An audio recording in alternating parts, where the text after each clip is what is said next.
Good morning. This is Williston and this is winter and this is Sunday morning, the 22nd of June. Let's talk about worship. I grew up in a very conservative home and my parents they really loved the Lord. But it took some time for me to come to grips that God is a God of love. I was raised with the idea that God was a very strict God and He must really be very good and do whatever is necessary to be done. No sin in your life. If you sin, God is going to strike that devil with that terrible fork who's coming and take you and put you into the lake of fire. It took me some years to realize that God is a God of love. And God is a God who is always seeking to interact with His children. Is that possible? Man did not love God. After the fall, people did not love God. But now we love Him because He first loved us. 1 John 4 verse 19. And 1 John 3 verse 1 says, "Behold, what manner of love the Father has bestowed on us, that we should be called children of God." What a wonderful. And 2 Chronicles 16 verse 9 says, "For the eyes of the Lord run to and fro throughout the whole earth, to show Himself strong on behalf of those whose heart is loyal to Him." And Psalm 37 verse 4 says, "Delight yourself also in the Lord, and He shall give you the desires of your heart." The word there, delight, means taking delight and pleasure in God. And Proverbs 8 verse 31 says, "Rejoicing in His inhabited world, and my delight was with the sons of men." The word delight in this scripture in the Hebrew means the opposite of the above, because it is God's delight in man, when man's heart is loyal to Him. And Psalm 91 verse 14, "Beautiful, because He has set His love upon me." This is the Lord speaking about us, the children of God. "Therefore I will deliver him. I will set him on high, because he has known my name. He shall call upon me." This is the benefits of that if you love the Lord. "He shall call upon me, and I will answer him. I will be with him in trouble. I will deliver him and honor him." That does not say that you will never have trouble. But in trouble, He will deliver you and He will honor you. "With long life I will satisfy him and show him my salvation." However, there are a few things that God requires from His children. And one of those is Luke 10 verse 27. Jesus said, "You shall love the Lord your God with all your heart, with all your soul, with all your strength, and with all your mind, and your neighbor as yourself." This is what God requires from us. Then there's another very important one which Jesus addresses when He was talking to the woman at Jacob's well. John 4 verse 23. "But the hour is coming, and now is, when the true worshippers will worship the Father in spirit and truth, for the Father is seeking such to worship Him." Almighty God is seeking for those who worship Him, and He has certain terms according to which we must worship Him. Then He goes on in the next verse, and He's saying, verse 24, "God is spirit." Some translations says God is a spirit. "And those who worship Him must worship in spirit and truth." So it's our spirit that relates directly to God as to God's spirit. According to Scripture, man consists of spirit, soul and body. Our soul can never be active in praise, can only be active in praise and in thanksgiving. That's from our soul, that's from our heart. But when it comes to worship, then it's our spirit in direct communion with God's Spirit. Without the Holy Spirit, we cannot worship Him. The Holy Spirit changes the way we worship Him, and it brings us into another dimension. It also says in truth. Truth in the Greek text means love of truth, both in words and in conduct, with a sincere mind, with sincerity of heart, not merely with external rites and veracity. The Hebrew text adds faithfulness to this definition. Therefore, we must be sincere and faithful in our worship. In Leviticus, we find laws for grain offerings to the Lord, which must be offered, and what may not be offered. Chapter 2 of Leviticus, the first 2 verses, God demands that an aromatic gum from a certain tree called frankincense shall always be offered on every sacrifice.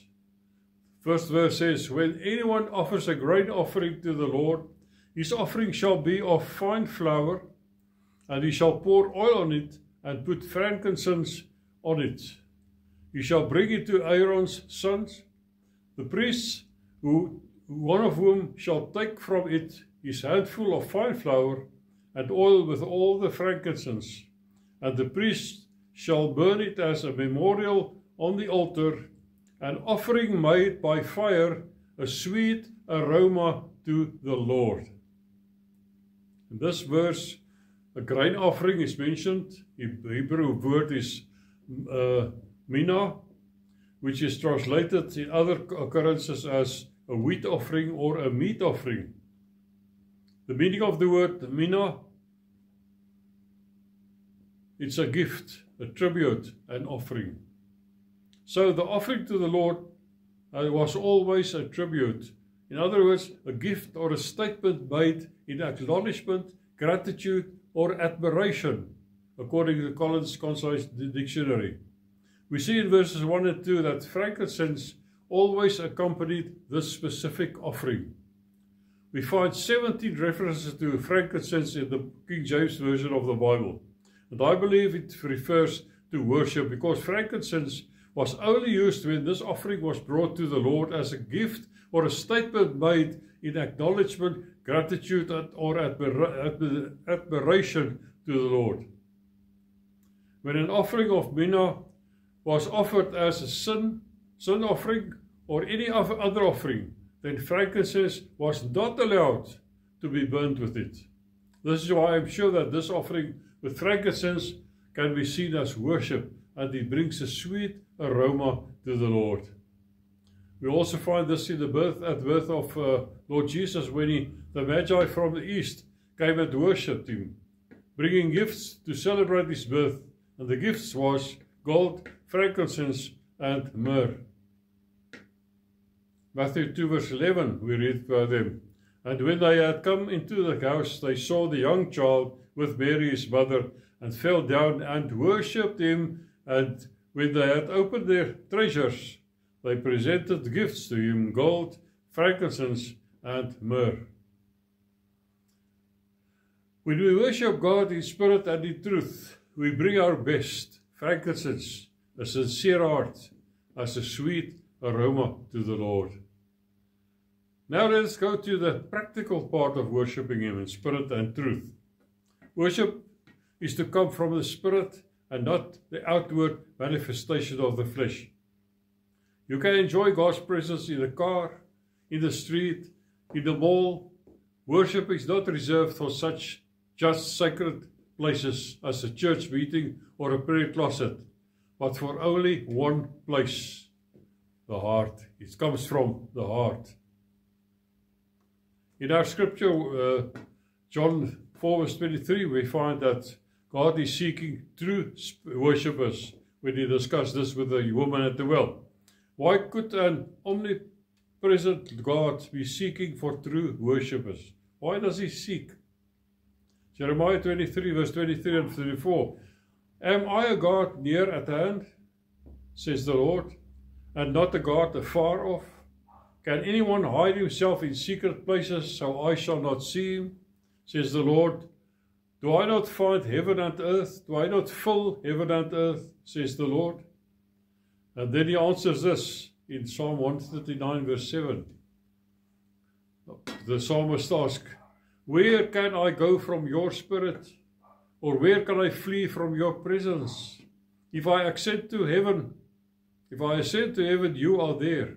If I make my bed in hell, behold, you are there. If I take the wings of the morning and dwell in the uttermost parts of the sea, even there your hand shall lead me and your right hand shall hold me. God is everywhere and we cannot hide from him. But he is seeking, he's still seeking for us to seek his presence. He's seeking for those whose hearts are fully committed to him. 2 Chronicles 16 verse 9, what you read. We can choose to enter into his presence at any time. There's no restriction. Psalm 100 verse 2. Worship the Lord with gladness. Come before him with joyful songs. We saw in Leviticus 2 that the gift offering with frankincense was consumed by fire. In the same way, we need the fire of the Holy Spirit to breathe on our worship so that it will bring a sweet aroma before the throne of our God.